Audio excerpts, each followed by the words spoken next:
इस वीडियो में दिखाए गए नाम, वर्ण, व्यवसाय स्थान और घटनाएं सभी काल्पनिक है। इसका किसी मृत्यु व्यक्ति या जीवित व्यक्ति से कोई संबंध नहीं है। अगर इसका किसी वास्तविक घटना या चरित्र से कोई संबंध पाया जाता है तो यह मात्र एक संयोग होगा। इस वीडियो में कुछ डरावने तत्व दिखाए गए हैं और उसे परिपक्व को दर्शकों के लिए उपयुक्त है। मैं एक 21 साल का आदमी हूं, पर मेरे साथ कई अजीबोगरीब घटनाएं घट चुकी हैं। जब भी मैं अकेला होता हूं, मैं हमेशा डरा डरा सा रहता हूं। कभी कभी देर रात में मैं सो नहीं पाता, उस एक चीज की वजह से जो मेरे साथ बचपन में हुई। ये किस्से शायद सबको अनबिलीवेबल लगेंगे, पर सब कुछ एकदम सच है।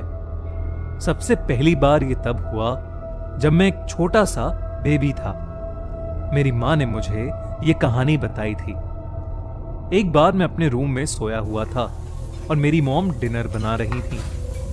उनके पास वो बेबी मॉनिटर था, ताकि अगर मैं उठ जाऊं तो उन्हें तुरंत पता लग जाए।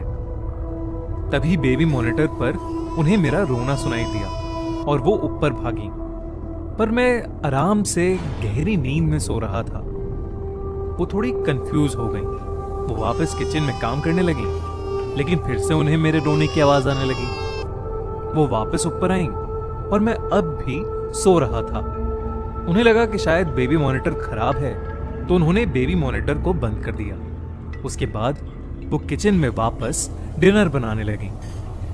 कुछ देर बाद उन्हें फिर से बेबी मॉनिटर से मेरे रोने की आवाज आने लगी। अब वो थोड़ा घबरा गई थी।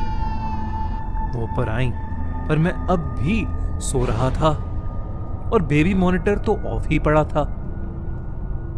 मेरी मां बहुत ज्यादा डरने लगी थी और वो मुझे अपने साथ नीचे ले गई। उन्होंने उसके बाद मेरे पापा को फोन किया और सब कुछ बताया और जल्दी घर बुला लिया। उन्होंने मुझे अपने हाथों में पकड़ रखा था कि अचानक फिर से उस बेबी मॉनिटर पर किसी के रोने की आवाज आने लगी। पर इस बार वो आवाज थोड़ी सी अलग थी। वो शुरू हुई किसी बच्चे के रोने की आवाज से और फिर धीरे धीरे वो आवाज भारी होती गई और रोना चिल्लाने में बदल गया। मेरी मॉम ऑलमोस्ट सुन्न सी पड़ गई थी। वो घर के बाहर भाग गई और बाहर ही मेरे पापा का इंतजार करने लगी, जो कि कुछ देर में वहां पहुंच गए। इस दिन के बाद 3 साल तक कुछ नहीं हुआ, लेकिन वो बस शुरुआत थी।